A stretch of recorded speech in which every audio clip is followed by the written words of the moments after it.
اب اتنے بڑے اندھیرے اور ان میں اعلان کرنا ہے آپ نے روشنی کا، اور سینکڑوں سال ہو گئے جناب عیسیٰ علیہ السلام کو آسمان پہ تشریف لے کر گئے ہوئے۔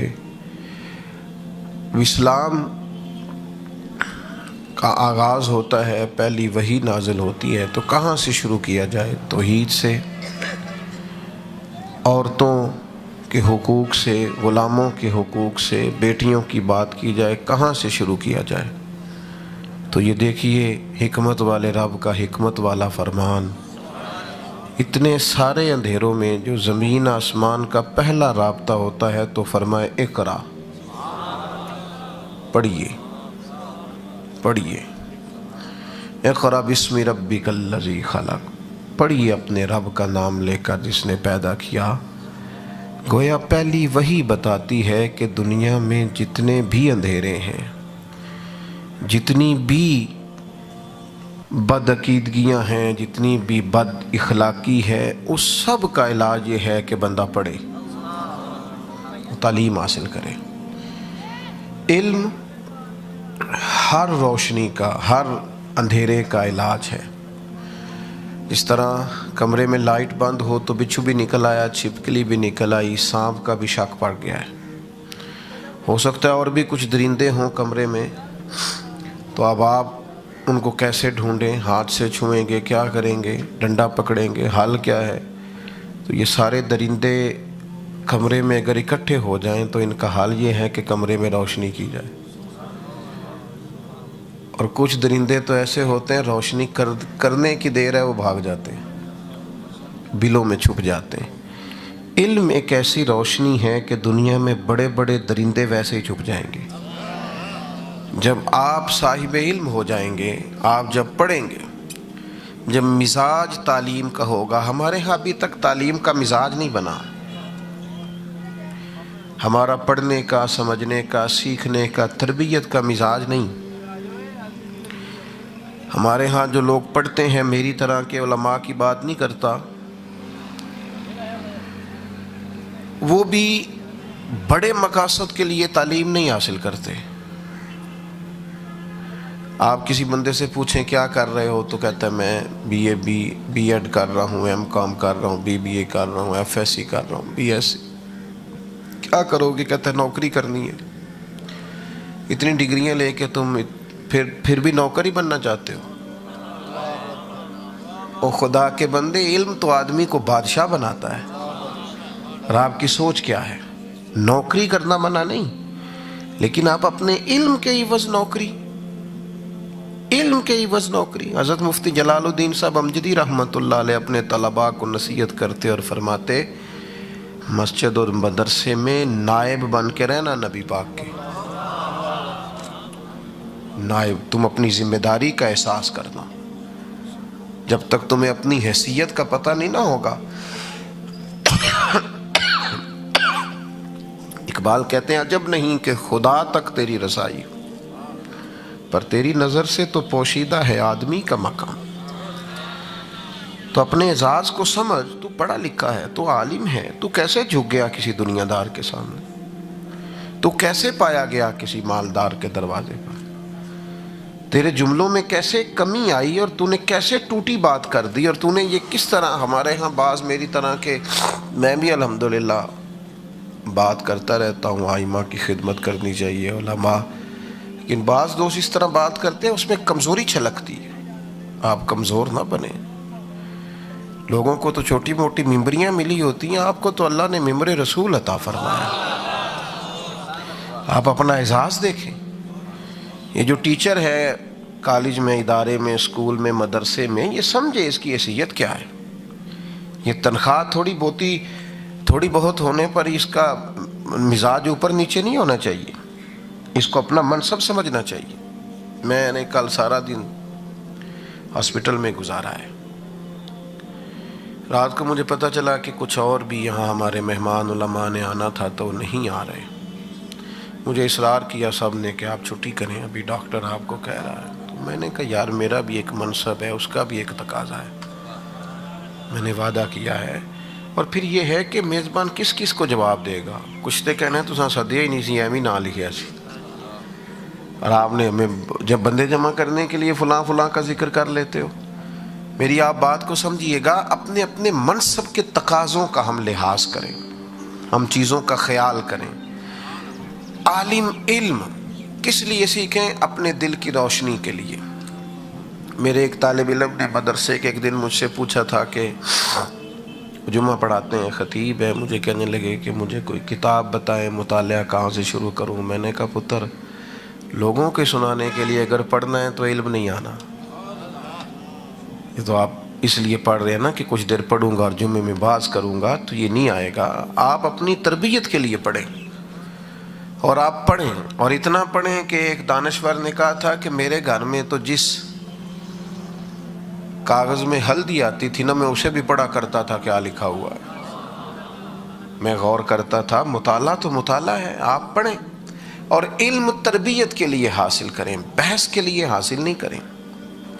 یہاں سے لوگ مسئلہ پوچھیں گے، جا کے اپنے محلے کے امام سے لڑیں گے، وہاں تو مولانا یہ کہہ رہے تھے اور آپ یہ کہتے ہیں، بلکہ وہاں سے کئی دفعہ اپنے علاقے سے آ کے پوری بات نہیں بتائیں گے، کسی مفتی سے فتویٰ لے جائیں گے اور جا کر امام کو پریشان کریں گے۔ آپ نے تو روح مسئلہ وہاں بیان ہی نہیں کی، اور جس عالم سے پوچھا اس نے تو جو سوال تھا اس کے مطابق آپ کو جواب دے دیا۔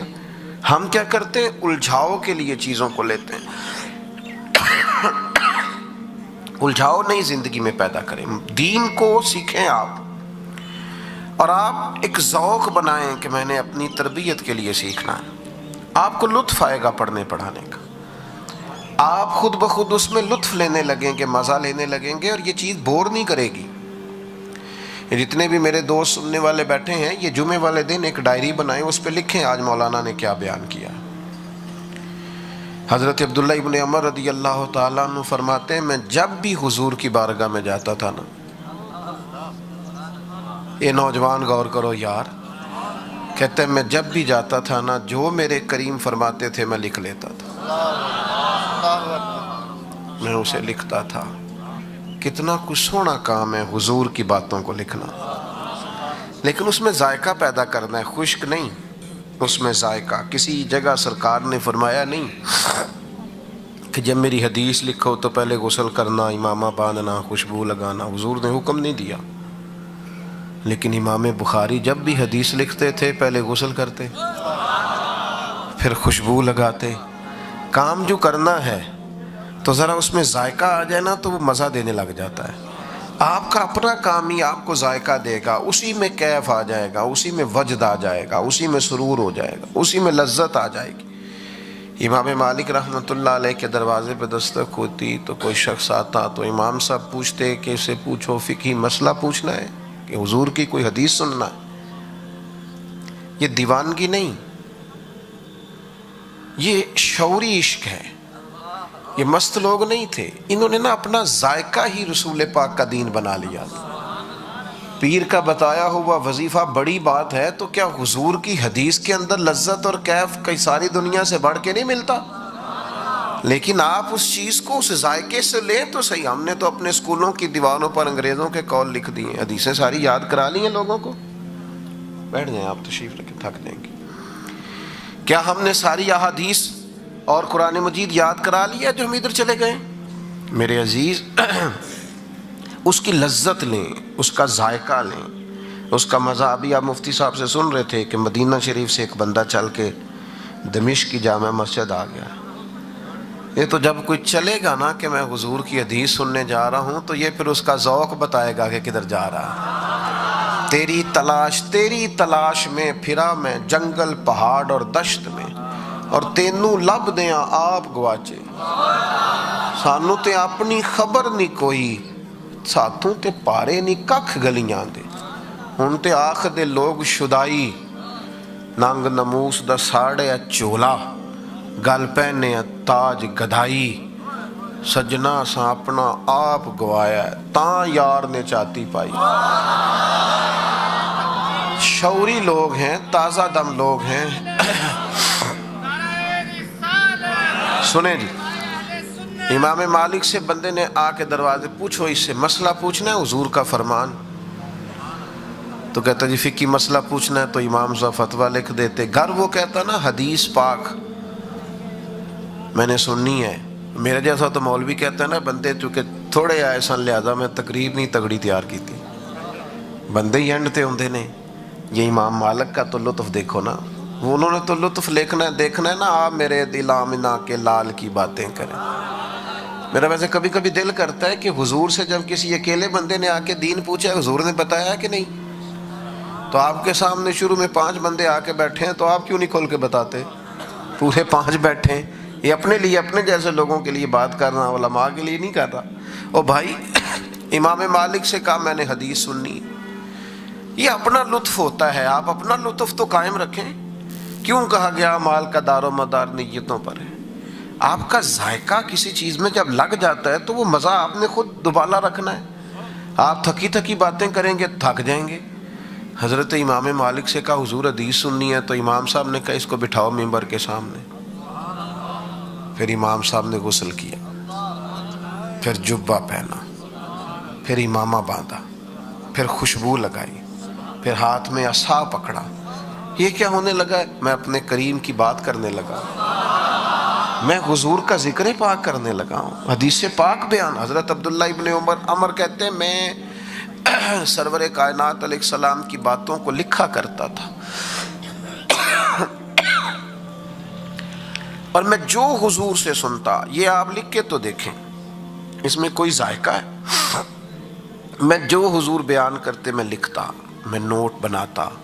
ایک دن ایک شخص نے مجھ سے کہا کہ یار حضور کبھی جمال میں ہوتے ہیں کبھی جلال میں ہوتے ہیں, ہر بات لکھتے ہو, ہر بات ہی لکھتے ہو, ہر بات نوٹ کرتے جاتے ہو.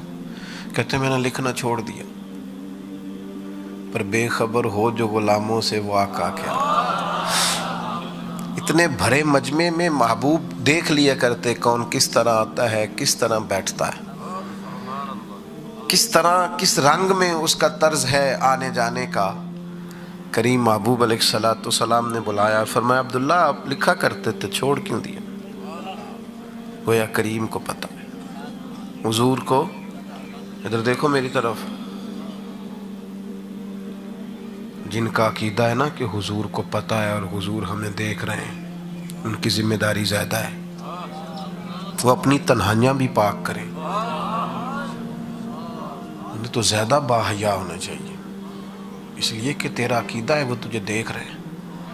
پھر تیری شرم تو تنہائی میں بھی بہت زیادہ ہونی چاہیے, پھر تیرا خیال مضبوط ہونا چاہیے. تیری تو سوچوں پہ بھی تو تنہائی میں غیبت کرتا ہے, جھوٹ بولتا ہے, کیسے تیرا تو عقیدہ ہے وہ تجھے دیکھ رہے ہیں. تیرا تقویٰ تو مضبوط, تیرے لہجوں پر, لفظوں پر, سوچوں پر حضور کی سنت کا پیرا ہونا چاہیے. تو تیرا عقیدہ ہے کہ وہ تجھے دیکھتے ہیں. کون کہتا ہے کہ رہتے ہیں فقط مدینے میں, وہ تو رہتے ہیں اپنے عاشقوں کے سینے میں. تو حضرت عبداللہ حضور کو پتہ تھا یہ کس طرح آتے ہیں کیا کرتے ہیں. کریم نے بلا کے پھر میں لکھتے تھے چھوڑ کیوں دیا؟ عرض کی یا رسول اللہ مجھ سے کسی نے کہا ہے کہ محبوب کبھی جلال فرماتے ہیں, کسی وقت کوئی حدود شرع کو پامال کرتا ہے تو نبی کریم علیہ السلام اس پر جلال بھی کرتے ہیں, کبھی حضور بڑے خوش بھی ہوتے ہیں, تو ہر بات لکھتا ہے. تو نبی کریم نے 3 دفعہ فرمایا لکھا کر, لکھا کر, لکھا کر. فرمایا مجھے اللہ کی عزت کی قسم میں کسی حال میں بھی ہوں, میرے منہ سے جو بھی نکلتا ہے حق اور سچ ہی نکلتا ہے.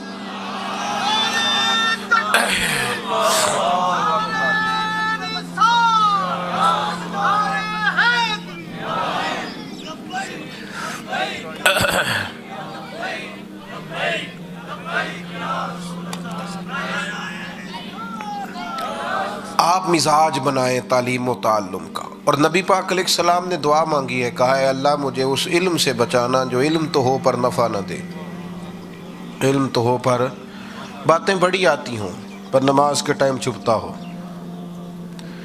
باتوں کا بڑا پتہ ہو پر درود پاک 500 بھی نہ پڑھ سکتا ہو, بن ٹھن کے بیٹھنے کا پورا پتہ ہو, لیکن حضور کی بارگاہ میں درود شریف کے لیے یہ 3 منٹ تنہا نہ بیٹھ سکے. میں ایک محفل میں تھا تو ایک بچہ آ گیا کہنے لگا کہ مجھے بھی تھوڑی اجازت لے دیں، 10 منٹ حضور کی بارگاہ میں حاضری لگوانی ہے۔ میں کہ پتر جی تے اتھے لوانی ہے تے کلیاں بھی نعت پڑھیں گا تے لگ جائے گی، تو باقی اگر مقاصد اور ہیں تو پھر چلو میں سفارش کر دیتا ہوں، اگر وہاں لگوانی ہے نا وہاں، تو پھر تو جہاں بیٹھ کے بھی پڑھے گا تیری حاضری۔ میری بات کی سمجھ آ رہی ہے؟ اور میں آپ سے اپیل کروں گا درد سے، اگر آپ بات مانیں گے تو میرے گناہ معاف ہوں گے، اکیلے میں نعت پڑھا کرو، اپنی گاڑی میں نعت سنا کرو، رات جب کوئی نہ ہو تو پھر کہا کرو، پڑھ سنا کرو کہ بڑی امید ہے سرکار قدموں میں بلائیں، اور کرم کی جب نظر ہوگی مدینے ہم بھی جائیں گے۔ جب اکیلے ہو نا اکیلے، تو پھر وہ منظر یاد کیا کرو جب وہ بٹھاتے ہیں نا مکہ شریف سے مدینہ طیبہ کو لانے کے لیے، تو اس منظر پہ فاضل بریلوی نے کہا تھا اب سواریاں سج گئیں، اب عمرے ہو گئے، حج ہو گئے، اب سوئے مدینہ روانگی ہے۔ تو یہ ایک تخیل ہے، ذرا اس پر غور کرنا کہ اچانک کسی بندے نے بیچ میں سے بول کے کہا حاجیو آؤ شہنشاہ کا روضہ دیکھو۔ تم کعبہ تو دیکھ چکے ہو، اب ذرا کعبے کا بھی کعبہ دیکھو، آؤ اب تمہیں حضور کا گنبد خضرا دکھائیں، آؤ یہ ذوق دیکھو، اور پھر اس کی کیفیت دیکھو، اور اس پر جو وارد پھر آپ کی کیفیات ہیں ان کو ملاحظہ کرو۔ میرے عزیز، آپ علم حاصل کریں پر وہ ایسا نہ ہو جس میں نفع نہ ہو، لفظوں کا گورکھ دھندا نہ ہو، صرف جملوں کو مرتب کرنے کا طریقہ نہ ہو۔ آپ کا علم نافع ہو، آپ اس پر عمل کریں، آپ اس کے مطابق اپنی زندگی کو ڈھالیں۔ زندگی میں کسی سے آپ کی کبھی لڑائی ہو جائے نا اور سامنے والا ان پڑھ ہو، تو انتہائی کمزور آدمی بھی بیچ میں سے اٹھ کے کہتا ہے یار تو پڑھا لکھا ہے، کہتے ہیں کہ نہیں؟ ایتھے نہیں آندے، ایسے ایسے تو کرو ہلکا ہلکا، کہتے ہیں یار تے، کیوں کہتے ہیں؟ کہ پڑھے لکھے لوگوں سے لوگوں کی امیدیں زیادہ ہوتی ہیں، پڑھے لکھے لوگوں سے لوگوں کی امیدیں، بھئی تو پڑھا لکھا ہے کیوں لڑ رہا ہے؟ مانا کیا ہے؟ پڑھے لکھے میں تو ظرف زیادہ ہوتا ہے، پڑھے لکھے میں تو حوصلہ زیادہ ہوتا ہے، بردباری زیادہ ہوتی ہے۔ یہ عام آدمی کا تجزیہ، وہ تو سیاحوں پہ آنا ہو کے کر رہے ہیں، وہ انہوں چھڑو حضرت صاحب تو سیدھے سیانے بنتے ہو۔ یہ سمجھیں آپ، جب لوگ کسی کو صاحب علم سمجھتے ہیں تو اسے لوگ پھر ذمہ دار بھی سمجھتے ہیں، لوگ اس پر ڈیوٹیاں، اعلیٰ حضرت فاضل بریلوی رحمۃ اللہ نے کہا تھا اے گروہ علماء، اگر تم نے نفل چھوڑے تو قوم سنتیں چھوڑے گی، اور اگر تم نے سنت کا ترک کیا تو لوگ واجبات چھوڑیں گے۔ دیکھو نا، بڑی آسانی سے لوگ کہہ دیتے ہیں نا عصر کی پہلی 4 سنتیں غیر موقدہ ہیں، لیکن آپ کو پتہ ہے عصر سے پہلے جو بندہ 4 رکھتے پڑے اسے نبی پاک نے دعا دی ہے۔ آپ بات کو سمجھیں نا، کس لیے علم سیکھا ہے؟ ہمارے استاد تھے تو وہ کہتے ہیں کہ میرے دادا جی تہجد میں اٹھتے تھے اور میں عالم تھا، تو ایک دن مجھے فجر کی نماز میں مسجد سے باہر نکل رہے تھے تو مجھے کہنے لگے حافظ سیال وچ بھی سحری لے نہیں ساس اٹھنا تے پڑھیا کا دے لی صحیح، اے ان پڑھ ہو کے سویرے۔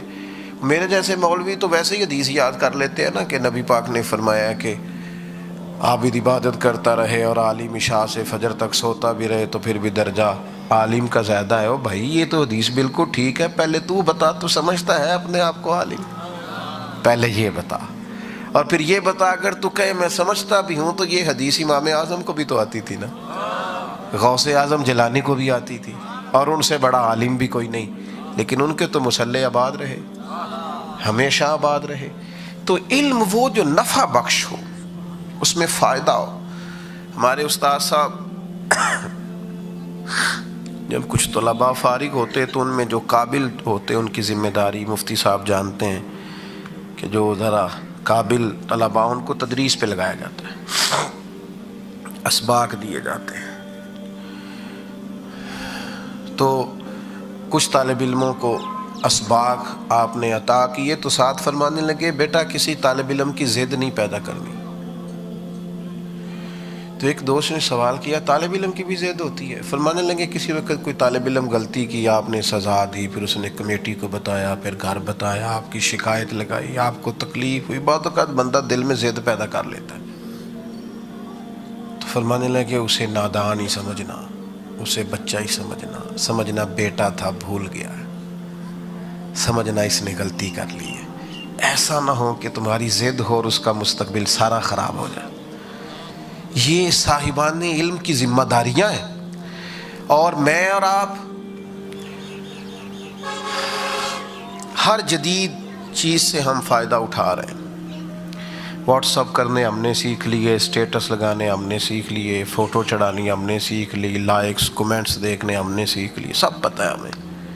میرے بھائی قرآن پڑھنا کب سیکھنا ہے؟ وضو غسل نماز کے مسائل کب سیکھنے؟ باقی سب پتہ چل گیا ہے۔ ہم نے بڑی ویڈیوز دیکھ لی، ہمیں پتہ چل گیا فلاں جگہ کیا ہو رہا ہے، فلاں جگہ کیا ہو رہا ہے۔ قبر حشر کو معاملات کو ٹھیک کرنے کے لیے بھی کچھ دیکھا ہے؟ اپنے آپ سے دھوکہ نہ کرو۔ اگر بلی کو دیکھ کے کبوتر آنکھیں بند کر لے تو بلی چھوڑ کے نہیں جایا کرتی۔ آپ کہتے رہیں میں ٹھیک ہوں، میں تندرست ہوں، ابھی بڑی عمر پڑی ہے، تو اس کا یہ مطلب نہیں کہ موت آئے گی نہیں، اس کا یہ معنی نہیں کہ مرنا نہیں۔ ملک میں بہت افراتفری بعض اوقات ہو جاتی ہے، اور بعض اوقات یہ بھی ہوتا ہے ہمارے ہاں کہ ہمیں خبریں سننے کو ملتی ہیں کہ فلاں جگہ خودکشی ہو گئی، معاذ اللہ۔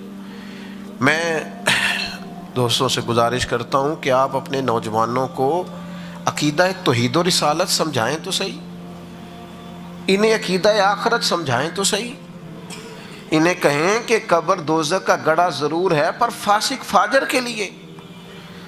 مومن کی قبر کا حال انہیں بتاؤ، انہیں دین پڑھاؤ، انہیں بتاؤ کہ مومن کی قبر نہیں ہوگی، باغ ہوگا، باغ۔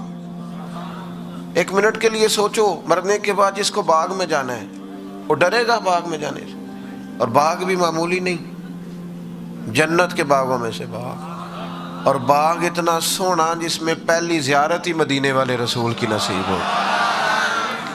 خوف آتا ہے اسے۔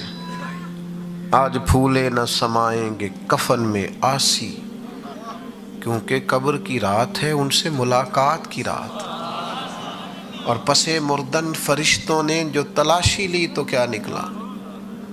فرشتے میں مرا تو میرا کفن، پس مردن بعد مرنے کے فرشتے میرا کفن ٹٹولنے لگے، پس مردن فرشتوں نے جو تلاشی لی تو کیا نکلا؟ فقط تک دل کے گوشے سے خیال مصطفیٰ نکلا۔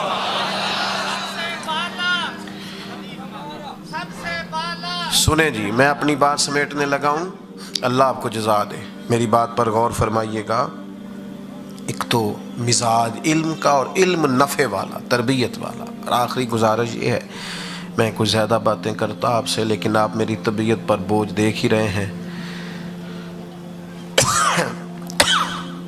ایک میری گزارش آپ سے اور ہے، علم کو سپورٹ کریں، علم کی تائید کریں، حوصلہ افزائی کریں طالب علموں کی۔ آپ اکیلے میں بچہ آپ سے ملے تو اسے تھپکی دیں کہ پتر بڑی بات ہے تو پڑھ رہا ہے۔ ہمارے ہاں نا جی، بچہ ابھی میٹرک پورا کرتا نہیں تو سارے اسے کو چھڑ پڑھ کے کی کرنا ہے، کڑا نوکری لبن رہی۔ کیا بات کرتے ہیں آپ؟ پڑھ لکھ کے کو بندہ کھیتی باڑی بھی کرے گا تو دوسروں سے سیانی کرے گا، جدید تقاضوں کے مطابق کرے گا۔ کوئی منع نہیں ہے کہ پڑھا لکھا آدمی کھیتی باڑی نہیں کر سکتا، لیکن وہ بھی جدید تقاضے سمجھے گا، اسے پتہ ہوگا کس وقت پر بیج ڈالنا ہے، کس وقت پر کھاد ڈالنی ہے، اور دنیا کس طرح اب اس کو لے کے جا رہی۔ آپ نے علم کو مربوط نہ کریں فقط نوکریوں کے ساتھ۔ ہر آدمی، ہر شخص اپنی بساط کو، وہ جس عمر میں بھی ہے اس عمر میں وہ پڑھے۔ صحابہ جو بڑی عمروں میں مسلمان ہوئے، کتاب و سنت سیکھا نہیں انہوں نے؟ کتنے ہمارے اکابرین اسلاف ہیں جنہوں نے بڑی عمروں میں سیکھا ہے۔ تو شعوری طور پر آپ طلباء کو سپورٹ کریں، ان کو تھپکی دیں۔ جب ہم اپنے مزاج میں گھٹن لاتے ہیں نا جی، اس سے خرابی ہوتی ہے۔ حافظ بن رہے ہیں پتر، پھر تو کی کریں گا بڑا ہو کے؟ عالم بن رہے ہیں، پھر بڑا ہو کے کی کریں گا؟ او بھائی تو بننے تو دے، تو بننے تو دے۔ جو محبوب کا غلام ہوتا ہے وہ دنیا کا امام ہوتا ہے۔ تو آپ اب تو یونیورسٹیز میں، کالجز میں سب سے زیادہ ایم فل اور پی ایچ ڈی کرنے والے بچے مدارس کے ہوتے جا رہے ہیں. یہ بڑی جلدی آگے نکل جائیں گے. باقی آپ کیا سمجھتے ہیں یہ کمزور ہیں؟ بس ان کو دبائے نہیں.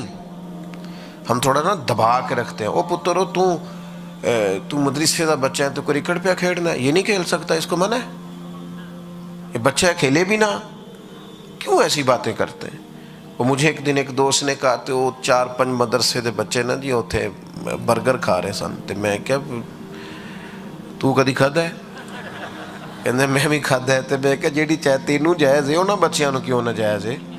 میں تو اپنے مدرسے میں کہا کرتا ہوں ان کو دیا کرو 15 دن کے بعد برگر اور پیزے کا موقع. دبائے نہیں. آپ جب کسی کو گھٹن میں لاتے ہیں تو بغاوت پیدا ہوتی ہے. کاٹے نہیں آپ سوسائٹی میں، معاشرے میں. علامہ صاحب آپ سیر کرنے چلے گئے تو علامہ صاحب نہیں سیر کرنے جا سکتے. کوئی ٹھنڈا علاقہ کبھی ان کے لیے منع ہے؟ کس جگہ لکھا ہے کہ یہ نہیں جا سکتے؟ کچی باتیں کرتے ہیں آپ. باقی سوسائٹی میں ہر شخص کو ہر طرح کے معاملات کی اجازت ہے. کوئی کام غیر شرعی ہو تو آپ اس پر بات کریں کہ شریعت اس کی اجازت نہیں دیتی. لہذا مہربانی فرمائیں، حوصلہ افزائی کریں، تائید کریں. ہاں اتنی بات ضرور ہے کہ وقت ضائع ہوتا ہو کسی کھیل میں، نماز جاتی ہو، کوئی اس طرح کا معاملہ ہو تو پھر بہرحال وہاں احتیاط کی ضرورت ہوتی ہے.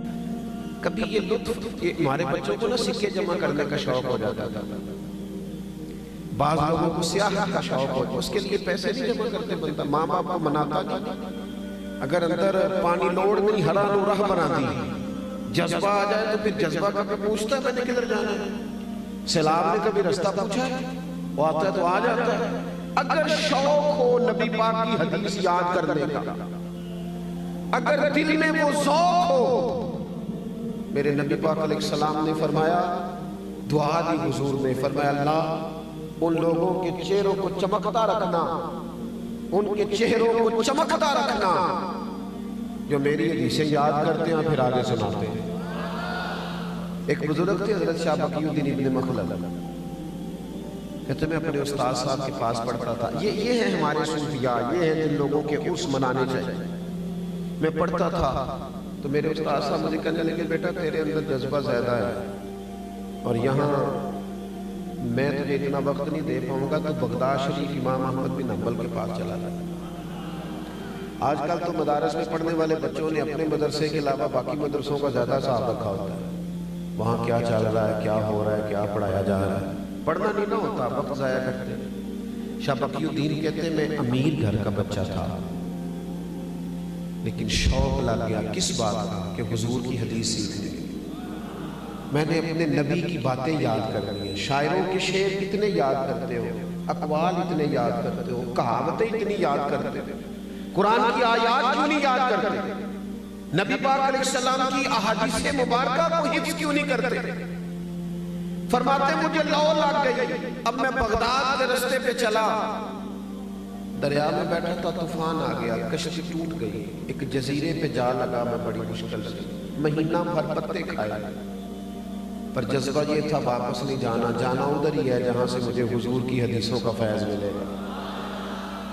فرماتے ہیں ایک مہینے کے بعد وہاں سے کوئی مسافر کشتی گزری، اس پہ بیٹھا، بغداد پہنچا.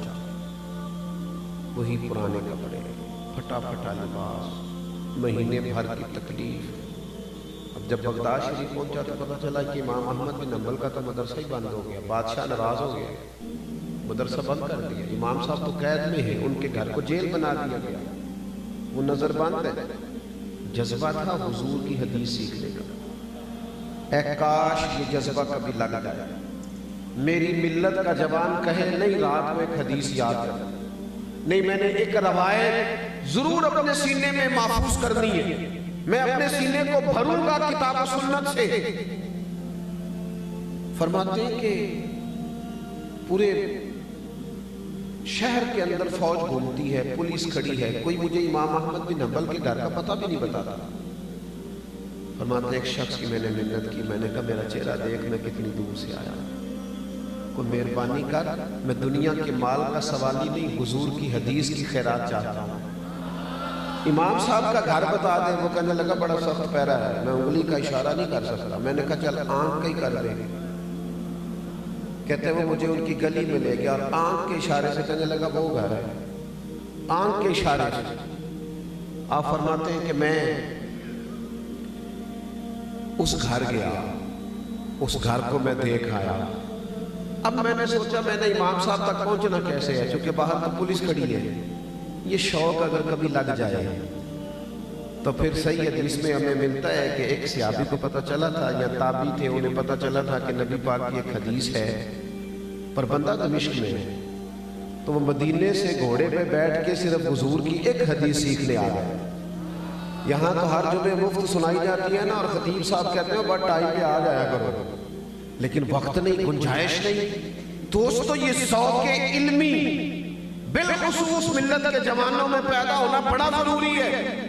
حضرت شاہ بقی الدین کہتے ہیں میں نے سوچا اب کیسے جاؤں امام صاحب کے گھر قربان جاؤں، کہتے ہیں پہلے سوچا سبزی والا بن جاتا ہوں، پھل بیچتا ہوں، چلو میں آواز دوں گا شاید امام صاحب سبزی خریدنے باہر آئے ہیں۔ پھر میں نے سوچا سبزی خریدنے کوئی آتا ہے، کوئی نہیں بھی تو آتا نا، میں امیر باپ کا بیٹا۔ پھر میں نے سوچا کہ میں نے صفائی والا بن جاتا ہوں، شاید وہ باہر آئے۔ پھر سوچا صفائی والے کو دیکھنے بھی سارے نہیں آتے، آخر کیسے پہنچوں حضور کی حدیث سیکھنے کے لیے؟ کہتے میں نے طے کیا، میں نے سر سے ٹوپی اتار لی، کپڑے پھاڑ لیے، گلے میں میں نے مانگنے والا کاسا ڈال دیا۔ تینوں لب دیاں سی آپ گواچے، سانو اپنی خبر نہ کوئی، ساتھوں پارے نکخ گلیاں دے، سانو آخ دے لوگ شدائی، اسا ننگ نموس دا ساڑ کے چولا، گل پہنے تاج گدائی، او سجنا اپنا آپ گوایا تاں یار نے چاہتی پائی۔ فرماتے میرے مانگنے والا کاسا، اور میں دروازے بھی اللہ کے نام پہ دے دو، اللہ کے نام پہ۔ کہتے امام احمد بن حنبل کا دروازہ آیا اور میں نے رو کے صدا کی، اندر جذبہ تھا، اندر جذبہ تھا، رو کے صدا کی۔ میں نے کہا کچھ لینے آیا ہوں، یوں دروازہ کھلا، اور جب امام صاحب نے 1 دینار دینے کے لیے میرے پیالے پہ کاسے پہ ہاتھ بڑھایا تو میں نے ہاتھ چوم لیا۔ میں نے کہا قربان جاؤں، میں 1 دینار کے لیے نہیں آیا، رسول اللہ کی حدیث سننے کے لیے آیا۔ کہتے ہیں امام صاحب نے نا یوں اٹھا کے نظر دیکھی، اس طرح بھی کوئی لیتا ہے؟ آپ یقین کریں کچھ لوگوں کو لینا بھی آتا ہے، کچھ لوگوں میں جذبہ ایسا ہوتا ہے کہ وہ لے لیتے ہیں، کچھ نہ ارادہ کرتے ہی رہ جاتے ہیں، پروگرام بناتے ہی رہ جاتے ہیں، کچھ لے جاتے ہیں، کچھ اور چکر میں پڑے رہتے ہیں، اور کچھ حاصل کر جاتے ہیں۔ حضرت امام صاحب رحمۃ اللہ علیہ نے چہرہ دیکھا، فرمایا ہاں حضور میں بڑی دور سے آیا ہوں، بڑی دیر سے پہنچا ہوں، گو سنا تھا کہ آستانہ یار دور ہے، پر ہم نے بھی ٹھان لی تھی کہ جانا ضرور ہے۔ کہتے ہیں حضور مہربانی ہو جائے، کہتے ہیں میں روز فقیر بن کے جاتا، امام صاحب 3 حدیثیں سناتے، میں ساری، او دوستو او ادھر آؤ یار، تم کہتے ہو فلاں انگریز کا اسکول کی دیوار پر فلاں دانشور کی بات لکھ دیں، کائنات کی حکمتیں ساری میرے رسول پاک کی قدموں کی دھول پہ قربان۔ آؤ نبی پاک کی حدیث سیکھو، قرآن مجید کی آیات سیکھو، کتاب و سنت کے علوم لو، ایک ایک کر کے اپنا دین سیکھنا شروع کرو، اور اوپر ذوق پیدا کرو۔ تھوڑی فیس بک تھوڑی چلا لو، تھوڑے دن گپ شپ کم کر لو، سیاحتیں چھوڑ لو، یہ کتاب و سنت ہے، اس کے قریب آؤ، یہ پڑھتے پڑھتے سینہ روشن ہو جاتا ہے، اسے لیتے لیتے ہی حالات بدلنے لگتے ہیں۔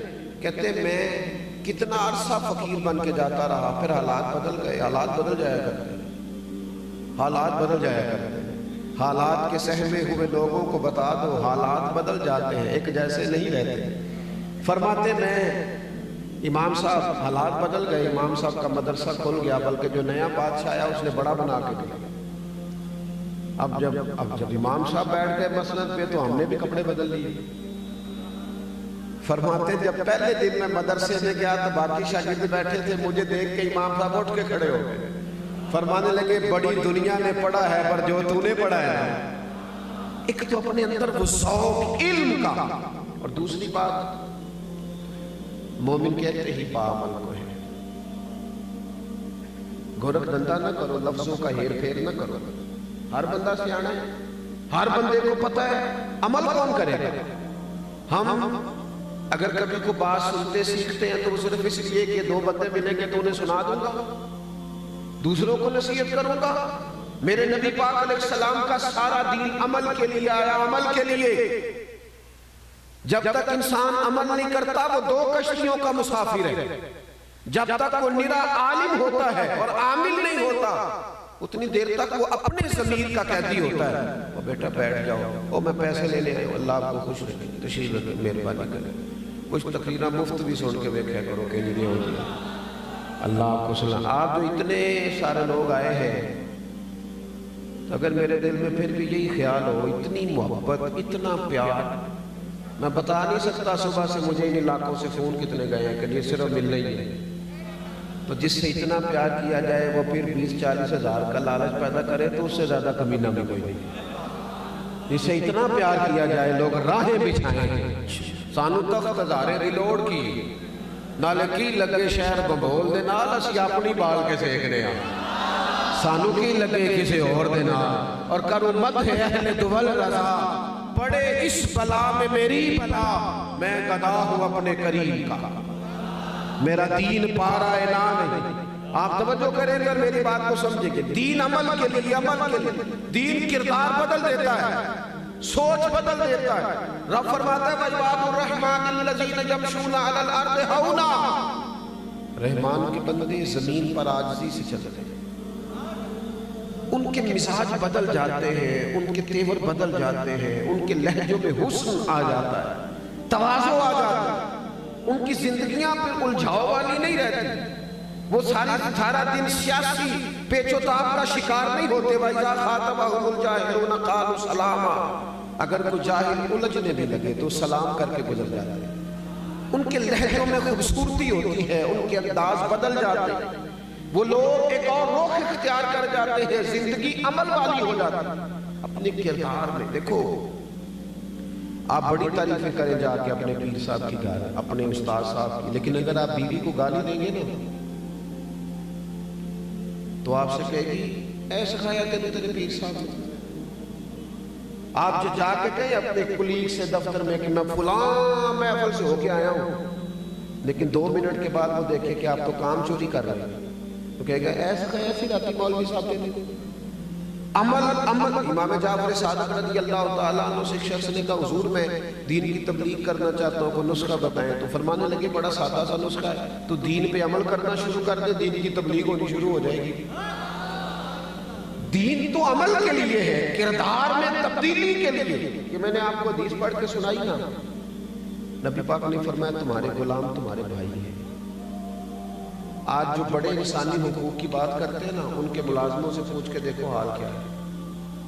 جس کا بچہ رات کو 4000 کا برگر پیزا کھاتا ہے، اس کا ملازم کبھی 5000 ایڈوانس مانگ لے تو وہ نصیحتیں کرتا ہے کہ اپنے خرچے کم کرو، بھائی تیرے تو کم ہوئے نہیں، یہ خرچے کم کرے۔ وہ ہمارے حکمران کہتے ہیں نا جب مہنگائی کرتے ہیں تو کہتے ہیں ہم ذرا مشکل فیصلہ کرنے لگے، آپ کے لیے تو نہیں نا مشکل، آپ کے لیے تھوڑی مشکل ہے، وہ تو مشکل ان غریبوں کے لیے ہے، پر شکوہ آپ سے بھی ہے۔ آپ نے بھی کبھی الیکشن کے موقع پر پوچھا نہیں کہ مجھے ہمیں بتاؤ پاکستان کا مطلب کیا؟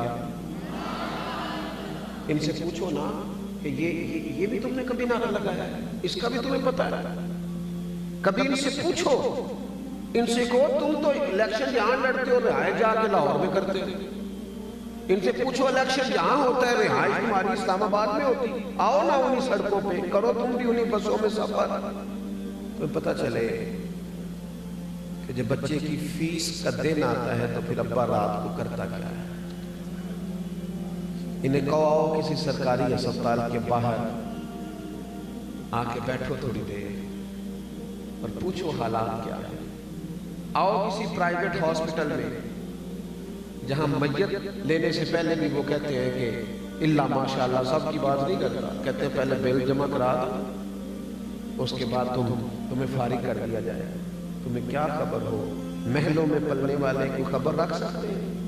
میں آپ سے عرض کروں گا کہ کچھ تھوڑی سی ہمیں خود بھی اپنی شعوری بلندی، اخلاقی طور پر جو قوم مضبوط ہو جاتی ہے نا وہ معاشی طور پر بھی ہو جاتی ہے، لیکن اگر ریڑھی والا بھی بددیانتی کرے اور مزدور بھی سگریٹ پیتے 20 منٹ لگا دے اور چائے پینے جائے چائے کے اوپر یہ 1 گھنٹہ لگائے تو پھر وہ قومیں آگے نہیں بڑھ سکتی۔ میرے عزیز، دین عمل کے لیے آیا ہے، عمل کے لیے۔ تقریریں ہوتی ہیں، حضرت صاحب آؤ جی خطاب کرو، تو میں تو اب ویسے بھی 25-30 منٹ تقریر کرنے والا مولوی ہوں، تو میں دوستوں سے اکثر یہ پوچھتا ہوں، میں کہتا ہوں تقریریں کس لیے ہوتی ہیں ویسے؟ کانوں کی لذت کے لیے، واہ واہ کرنے کے لیے؟ اگر تو تقریر سیکھنے سکھانے کے لیے تو 10 منٹ کی کافی ہے، اس پہ عمل کرو۔ اور اگر آپ نے کانوں کی لذت لینی ہے، واہ واہ کیا بات کی، تو پھر تقریریں صدیوں سے ہو رہی ہیں، ہوتی رہیں گی۔ پھر بڑے بڑے شعلہ بیان خطیب، وہ ہمارے تو نقیب جب چلتے ہیں نا جناب، آپ نے تو بڑے سادے سے نقیب رکھے تھے نا، ہمارے تو نقیب جب چلتے ہیں نا اسٹیج پہ تو میرے جیسا بندہ ڈر رہا ہوتا ہے۔ وہ کہنے تیار ہو جو میں جملہ دینے لگا، میں تو جملہ دینے لگے بم چلانے لگا، کار جو بات کرنی ہے تم نے، کوئی مذاق ہے؟ یہ رسول اللہ صلی اللہ علیہ وسلم کا دین ہے، سنجیدہ بات کریں آپ، کتاب و سنت کے دائرے کے اندر رہیں، بھاگ دوڑ کس بات؟ اور نہیں پتا کون راضی ہو گیا کون خارجی ہو گیا، عقائد اور نظریات سے گھومے اور پھرے ہوئے لوگ، آپ نے قبضہ دے دیا سب کو، واپس لوٹے دین حق کی جانب۔ دین عمل کے لیے آیا ہے، کردار میں تبدیلی۔ حضرت باعث اسلامی کا زمانہ تھا، ایک یہودی اور مسلمان آپس میں دوست تھے، تو وہ یہودی اپنے مسلمان دوست کے پاس بیٹھا تھا، تو مسلمان کہنے لگا کلمہ پڑھ جا مسلمان ہو جا، تو مسلمان ہنس پڑا، وہ یہودی ہنس پڑا، کہنے لگا اپنے مسلمان دوست سے کہ میں نے 2 دین دیکھے ہیں، ایک دین وہ ہے جس پہ تو عمل کرتا ہے اور ایک وہ ہے جس پہ حضرت باجزید عمل کرتا ہے۔ کہنے لگا اگر دین وہ ہے نا جس پہ تو عمل کرتا ہے تو پھر تو کلمے کا ہی فرق ہے، ورنہ معاذ اللہ تو میرے ساتھ شراب خانے بھی چلا جاتا ہے، تو وہ سارے کام کرتا ہے جو میں کرتا ہوں، تو فرق کیا ہے؟ اور اگر دین وہ ہے جس پہ یہ بزرگ عمل کرتے ہیں اللہ کے نیک بندے صالحین، تو پھر ان سے کہے مجھے دعوت دے، میں دین کے بارے میں سوچنے کو تیار ہوں۔ جب تک ہم اپنے کردار میں نے حدیث پاک پڑھی نا کہ نبی پاک نے فرمایا تمہارے غلام تمہارے بھائی ہیں، صحابہ نے جب یہ حضور سے حکم سنا تھا تو انہوں نے سچ مچ اپنے غلاموں کو بھائی بنایا تھا۔ حضرت ابو ذر غفاری جس طرح کے کپڑے خود پہنتے تھے ان کا غلام بھی اسی طرح کے پہنتا تھا۔ لوگ پوچھتے تھے ابو ذر یہ کیا ہوا؟ کہنے لگے یہ وہ تبدیلی ہے جو مدینے والے رسول نے قائم کی۔ یہ جب تک ہم دوسروں کے بچوں کے بارے میں بھی وہی ذہن نہیں بناتے جو اپنے بچے کے بارے میں۔ میرے حضرت صاحب فرمایا کرتے تھے مدرسہ اس طرح کا بنانا جس میں تمہارا بچہ بھی پڑھ سکے۔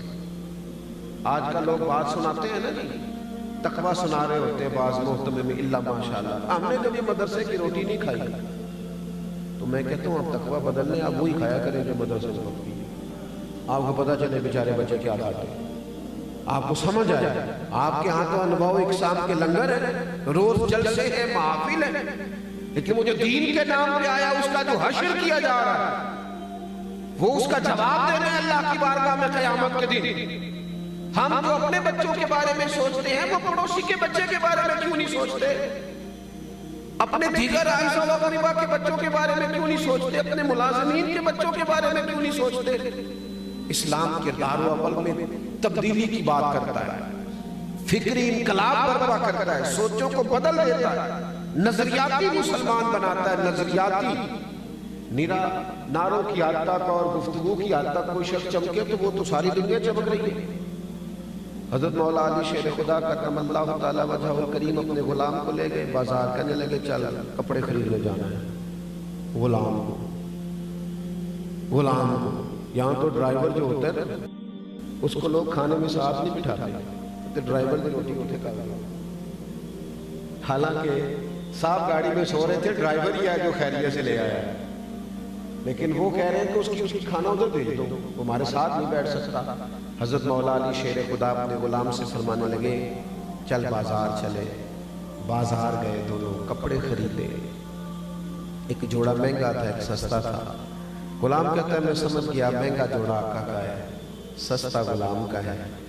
ایک ہی تھیلے میں 2 جوڑے تھے۔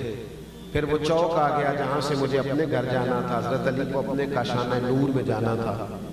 فرماتے مولا علی شیر خدا کرم اللہ تعالی وجہ الکریم مجھ سے کہنے لگے، اپنے غلام سے کہنے لگے لا بیٹا وہ میرے والا جوڑا مجھے دے دے، میرے والا سوٹ دے دے، کہتے ہیں میں نے مہنگا نکال کے بڑھایا تو فرمانے لگے یہ نہیں میرا، یہ انقلاب ہے جو نبی پاک نے برپا کیا۔ سنیں، فرمایا یہ نہیں میرا۔ اس نے کہا حضور آپ کا یہ؟ فرمایا نہیں میرا تو وہ سستے والا ہے۔ وہ کہنے لگا حضور آپ مہنگا پہنے نا، آپ آقا ہیں، سستا میں پہنتا ہوں، میں غلام ہوں۔ تو آپ فرمانے لگے اگر کسی وجہ سے تقسیم کرنی ہے تو اپنے والی وجہ نہ رکھ، میرے والی کر لے۔ اگر کوئی سبب تقسیم کا بنانا ہے نا کہ اس سبب سے تقسیم کرنی ہے تو میں تمہیں سبب دیتا ہوں، وہ رکھ لے گا۔ جناب بتائیے، حضرت علی فرمانے لگے اس طرح کرنا، تو پہننا مہنگا تو کہ تو جوان ہے اور مجھے سستا دے دے چونکہ میں بوڑھا ہوں۔ اگر کسی وجہ سے بانٹنا ہے تو چل اس طرح بانٹ لے۔ وہ غلام کہتا ہے مولا علی نے صرف سوٹ ہی مجھے مہنگا دیا تھا، پر میں جب پہنتا تھا شیر خدا کو یاد کر کے روتا تھا۔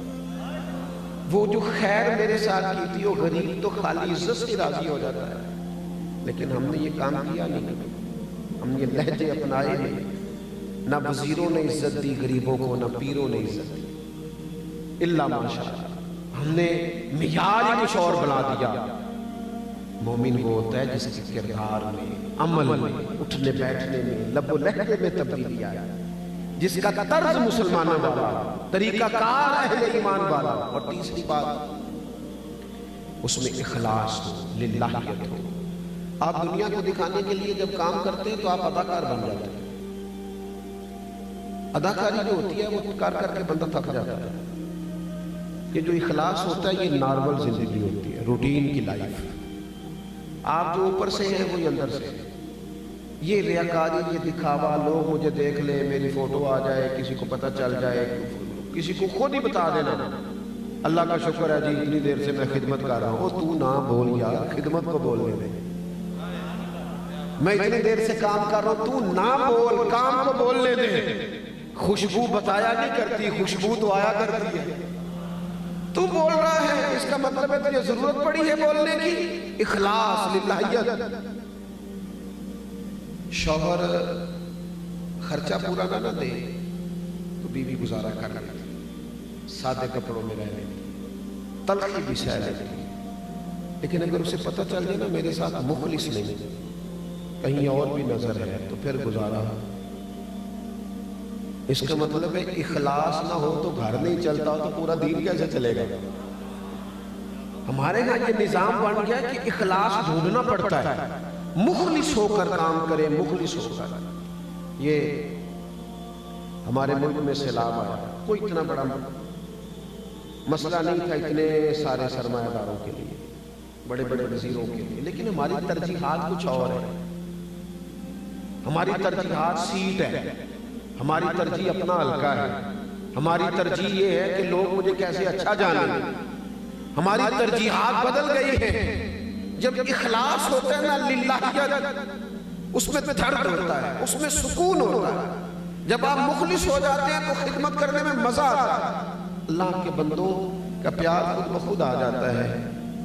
غریب ڈھیر سارے اپنا مسئلہ اس لیے نہیں بتاتے کہ پتہ نہیں کچھ ملے گا کہ نہیں ملے گا، پر رسوائی ہو جائے گی۔ سگا بھائی مالدار ہے پر بھائی اس سے نہیں 4 پیسے ادھارے مانگتا، وہ 200 کلومیٹر دور دوست کو فون کرتا ہے، اسے پتہ ہے میرا بھائی پہلے تو بھابھی کو بتائے گا، پھر سارے علاقے کو بتائے گا، دینے پتہ نہیں دینے۔ وہ جو ہمارا دکھاوا ہے، جو آپ یقین کریں مسجد میں پیسے دے کے لوگ ٹائلوں پہ لکھوا لیتے تھے برائے سالے ثواب۔ فرشتے بھول گئے تھے کیا؟ کسی اور کے کھاتے میں لکھا جانے لگا تھا۔ کب تک دکھا دکھا کے، اور میں نے دیکھا بہت سارے لوگ بیچارے بول بول کے تھک جاتے ہیں کہ میں بڑا اچھا آدمی ہوں، خود ہی بتاتے رہتے ہیں۔ یہ تو گورکھ دھندا ہے، کہاں ہونا تھا؟ مخلص ڈیوٹی، ذمہ داری والی، احساس والی۔ نبی پاک علیہ السلام نے فرمایا تم مخلص ہو جاؤ، تمہارا تھوڑا عمل بھی تمہیں کفایت کر جائے۔ اپنی زندگی میں کبھی ریاکار نہ بنے، یہ میری بات یاد رکھ لینا، کبھی نہ بھولنا۔ مخلص فی الدین ہو جاؤ، ماں باپ سے لے کر بچوں تک، دوستوں سے لے کر پڑوسیوں تک مخلص ہو جائے، کبھی بھی دکھاوا نہ کرے۔ حضرت امام ابو نعیم رحمۃ اللہ علیہ نے لکھا ہے کہ 100 گھر تھا مدینہ شریف، جہاں 3 وقت کھانا بھی پہنچتا تھا، جہاں بچے بیمار ہوتے تھے تو دوائی بھی پہنچتی تھی، جہاں ہر چیز، ہر آسانی، ہر سہولت پہنچتی تھی، 100 گھر، لیکن پتہ کوئی نہیں تھا کون دے جاتا ہے۔ دروازے پہ کوئی چھوڑ جاتا، اگر اسے کہتے نا اپنا نام بتاؤ تو وہ ناراض ہو جاتا، چہرے پہ پردہ، نقاب، 100 گھر، پورا تھوڑی سی آبادی ہوتی تھی، 100 گھروں میں کھانا پہنچتا تھا۔ فرماتے ہیں پھر ایک دن ایسا ہوا کہ وہ کھانا سب کے ہاں آنا بند ہو گیا، لوگ پریشان ہوئے تھے، کہ دوسرے سے پوچھنے لگے تیرے گھر بھی نہیں آتا، تیرے گھر بھی نہیں آتا، تیرے گھر بھی نہیں آتا، پتہ کرو تیرے گھر کب سے نہیں آیا؟ کہا 18 محرم سے۔ وہ 18 محرم سے تو ہمارے گھر بھی نہیں آیا، فلاں گھر بھی نہیں۔ پتہ چلا کہ 18 محرم سے نہیں آ رہا، وہ پتہ چلو، پتہ کرو 18 محرم کو کیا ہوا ہے؟ تو پھر سب کی آنکھیں بھیگ گئیں، اوہو 18 محرم کو تو امام زین العابدین کا وصال ہوا۔ 100 گھروں میں کھانا پہنچاتے تھے، خرچہ دیتے تھے، کسی کو پتہ کوئی نہیں تھا کون دے رہا ہے۔ اکھاں جدوں میڈیاں زمانہ مینوں روے گا، اپنا تے اپنا بیگانہ بھی مینوں روے گا، جدوں نہ میں دسیا میں خاراں نوں میں خانے وچ ویکھیا جے، جان ٹوٹ جان گے تے میں خانہ مینوں روے گا، کئی بک بک رون گے تے کئی لک لک رون گے، گلیاں دا ایانا تے سیانا مینوں روے گا، جن لوگوں نے خدمات کی نا، جنہوں نے کچھ کارہائے نمایاں کی، ان لوگوں نے اخلاص سے کی، اللہ کی رضا کے لیے، انہوں نے کسی جگہ نام و نمود کو آنے نہیں دیا، اپنی زندگی میں مخلص ہو، ایک اینٹ لگائیں کسی مسجد میں، پر ہمیں پتہ ہو یا اللہ رسول کو پتہ ہو، کسی ایک غریب کا خرچ اٹھا لیں، پر ہمیں پتہ ہو یا رب رسول کو پتہ ہو، ایک نیکی کریں۔ دیکھو جس کے گھر میں 20 تولے سونا پڑا ہو، وہ کبھی گلی میں نہیں لے کے آیا، وہ کہتا ہے یہ قیمتی ہے، اسے گلی میں نہیں لے کے جانا۔ جس کے گھر میں 50 لاکھ کیش ہو، وہ کبھی گلی میں نہیں، کیونکہ قیمتی چیزیں دکھائی نہیں جاتی، چھپائی جاتی۔ اگر اپنی نیکیوں کو قیمتی سمجھتے ہو تو انہیں دکھانا چھوڑ دو، چھپانا شروع کر دو، تاکہ وہ قیمتی ہو جائیں، قیمتی، اپنی زندگی میں وہ خوبصورتی لائیں، وہ للہیت لائیں۔ آخری بات آپ سے یہ کرنی ہے، اللہ کریم نے جو آیات میں نے تلاوت کی، اس میں فرمایا کہ وَالَّذِينَ يَبِيتُونَ لِرَبِّهِمْ سُجَّدًا وَقِيَامًا، فرمایا اللہ کے بندوں کی شان یہ ہے کہ وہ رات سجدے میں گزار دیتے ہیں اور قیام میں گزار دیتے ہیں۔ مسلمان کی طاقت مسلح ہے، مسلمان کی طاقت دعا ہے۔ ہم مجلسوں کے قائل ہیں، محافل کے قائل ہیں، جلوتوں کے قائل ہیں، ہمارے موبائل آباد ہیں، ہمارے ہاں گھر آباد ہے، دفاتر آباد ہے، ہمارے مسلح نہیں آباد۔ کچھ وقت جب نکال کے اللہ اللہ کرو گے نا، اس طرح جسم بھوکا ہو تو روٹی نہیں مانگتا، اس طرح ہماری روح اللہ کی یاد مانگتی، ہمارے دل طلب کرتے ہیں کہ نبی پاک پر درود و سلام پڑھا جائے، ہمارے باطن سے آوازیں اٹھتی ہیں، کیونکہ روح یہاں کی باسی نہیں۔ مسلح پہ جو لوگ دیر تک بیٹھتے ہیں نا، وہ طاقتور ہو جاتے ہیں۔ اگرچہ اسلام رہبانیت کا قائل نہیں، کٹ کے نہیں، صرف پکا نہیں بیٹھ جانا، لیکن کچھ ٹائم رات کو رسول کریم کا طریقہ تھا۔ سیدہ عائشہ صدیقہ فرماتی ہیں کہ حضور مجھ سے فرماتے ابو بکر کی بیٹی تو اگر کہے تو میں نفل نہ پڑھوں، میں کہتی میرے ماں باپ قربان ہوں، پھر میرے قریب مصلی بھی چاہتے ہیں، ایک آیت میں ساری رات بیت جاتی، یہاں تک کہ مقدس قدموں میں ورم آ جاتے، ہم نہ بندوں کے پیچھے بھاگ بھاگ کے تھک گئے، ادھر والے راضی کیے تو ادھر والے بگڑ گئے، ادھر والوں کو خوش کیا تو دوسرے ناراض ہو گئے۔ کیوں نہ اپنے رب کی بارگاہ میں حاضری دیں، کیوں نہ لمبی لمبی دعائیں مانگیں۔ میں ایک ڈاکٹر صاحب کے پاس بیٹھا تھا، میرا ان سے پیار کا تعلق ہے، تو مریض کو کہہ رہے تھے کہ آپ کے اندر کوئی ٹینشن ہے، آپ وہ ساری ٹینشنیں نا اپنے دل سے نکال دیں، طبیعت ٹھیک ہو جائے گی۔ تو وہ نا پیشنٹ جو تھے، مریض، وہ ہلکا ہلکا نا سارا شمار، تو میں سمجھ گیا کہ یہ نہیں نکال سکتا، تو میں نے کہا میرا مداخلت کرنا بنتا تو نہیں، پر اجازت دے تو ایک بات کر لوں۔ انہوں نے کہا جی کیجیے۔ میں نے کہا ڈاکٹر صاحب کچھ دکھ بڑے ذاتی قسم کے ہوتے ہیں، بڑے نجی ہوتے ہیں، بندہ اپنے آپ سے بھی نہیں کہہ سکتا، کہے ہی نہیں جاتے۔ کہنے لگے حل کیا ہے؟ میں نے کہا حل ہے نا، حل ہے مصلی اور دعا۔ جو کسی سے نہیں کہہ سکتے کہہ دو اللہ رسول سے، اور کھل کے کہہ دو، اور ساری کہہ دو، اور رو کے کہہ دو، تمہارا راز بھی رکھا جائے گا، دل بھی ہلکا ہو جائے گا، اور رب سے بندہ جتنا مانگتا جاتا ہے اللہ اس کی عزت میں اضافہ فرماتا جاتا ہے۔ پر وہ ایک اکبر الہآبادی کہتے ہیں مصیبت میں بھی اب یاد خدا ہم کو نہیں آتی، دعا منہ سے نہ نکلی، جیبوں سے عرضیاں نکلی، ساری جماعتوں کے پیچھے بھاگ بھاگ کے تھک گئے ہو، نتیجہ کیا نکلا ہے؟ واپس نہ لوٹے اللہ رسول کی جانب، بجائے بڑے لوگوں کی گاڑیوں کے پیچھے بھاگنے کو اللہ کے گھر کی طرف نہ بھاگے، اس طرف نہ دوڑے، اپنی زندگی میں عبادت کا مزاج پیدا کریں، طبیعت اس طرح کی بنائیں، ذوق اس طرح کا بنائیں کہ کچھ دل قرآن پاک سے لگے، کچھ درود پاک سے لگے۔ آج ڈھیروں لوگ مرید ہوتے ہیں، وہ بیعت تو ہو جاتے ہیں لیکن جو شیخ نے سبق دیا اس پر توجہ نہیں کرتے، وظائف ہی نہیں پڑھتے۔ میں بہت سارے لوگوں سے کہتا ہوں کہ ہم نے زیادہ مرید کر کے کوئی الیکشن تھوڑی لڑنا، مقصود تو یہ ہے کہ جو کہتے ہیں اس پر عمل کرو، یہی پیری مریدی ہے۔ جو سکھاتے ہیں اسے سیکھو، جو درد لیے پھرتے ہیں اس پر غور کرو، یہی بیعت ہے۔ باقی کوئی ایسا شوق اللہ نے نہیں دیا طبیعت کے اندر کے پتہ چلے یہاں بھی لاکھوں ہیں تو وہاں بھی ہزاروں ہیں۔ تو میں نے جو 4 باتیں آپ کی خدمت میں عرض کی ہیں، پھر دہراتا ہوں بات ختم کرنے سے پہلے۔ ایک تو مزاج علم کا بنانا، تھوڑا بہت سیکھتے رہیں، کوشش کریں ایک آیت روز سیکھی جائے، ایک حدیث پاک روز ہماری سمجھ میں آئے۔ دوسری گزارش یہ جو سیکھے نا اس پر عمل کریں، بغیر عمل کے نا مطلب وہ بہترین پڑھنے لکھنے کے بعد بھی پریکٹیکل کرنا پڑتا ہے۔ کہتے ہیں آج کل پریکٹس کہاں کر رہے ہیں؟ جب تک پریکٹیکل نہیں نہ ہوتا اتنی دیر تک تھیوری کی سمجھ ہے، پہلے عمل کریں۔ تیسری بات یہ کہ اس میں اخلاص پیدا کرو، للہیت پیدا کرو۔ آپ جتنا اخلاص پیدا کرتے جائیں گے دل اور روح سکون میں آتے جائیں، اطمینان۔ اور چوتھی بات یہ کچھ وقت مصلی کو دیں، عبادت کو دیں، اللہ کی بارگاہ میں حاضری کو دیں۔ آخری گزارش یہ ہے، حالات بڑے سخت ہیں اس وقت، مہنگائی بہت زیادہ عروج پکڑ گئی ہے۔ ایک ہوتا ہے درمیانہ اور غریب طبقہ، مہنگائی سے ہمیشہ وہ لوگ متاثر ہوتے ہیں۔ مجھے تو اپنی گلی کے لوگوں کو پتہ ہے کہ کس کی کتنی آمدن ہے، تو آپ کو بھی تو پتہ ہی ہوگا۔ بجائے اس کے کہ کوئی آ کے رو کے کہے، اس سے پہلے ہی نا تھوڑی خبر لیں ایک دوسرے کی۔ آپ تھوڑی نا غرباء پر بالخصوص توجہ دیں۔ بچہ جو مہنگے کالج میں پڑھتا ہے، اسکول میں، وہ بھی لائق ہے، لیکن جو ورکشاپ پہ بیٹھا ہے نا رینچ لے کے، وہ بھی لائق ہے، بس اس کے ابا کے پاس فیس کے پیسے۔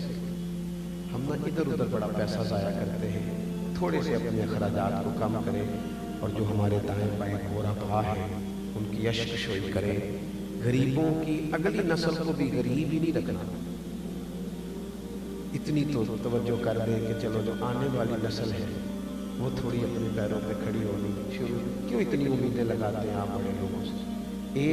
ایک شخص کا اگر بوجھ اٹھانا شروع کریں گے تو بڑی آسانی ہو جائے گی، بڑی آسانی۔ آج یہاں کسی مسجد مدرسے کے چندے کا اعلان نہیں ہونے لگا، آپ سے صرف ایک اعلان ہے کہ اپنی گلی میں، اپنے علاقے میں، اپنے رشتہ داروں میں، بالخصوص اپنے بہن بھائیوں میں، اپنے سسرالی رشتوں میں آپ غور کریں، جہاں جس کو حاجت ہے اس کے کام آنا شروع ہو جائیں۔ ایک جملے میں میرے رسول نے کائنات کی ساری حقیقت سمو کے رکھ دی۔ حضور فرمانے لگے تو اللہ کے بندوں پہ رحم کر، اللہ تیرے اوپر رحمت فرمائے۔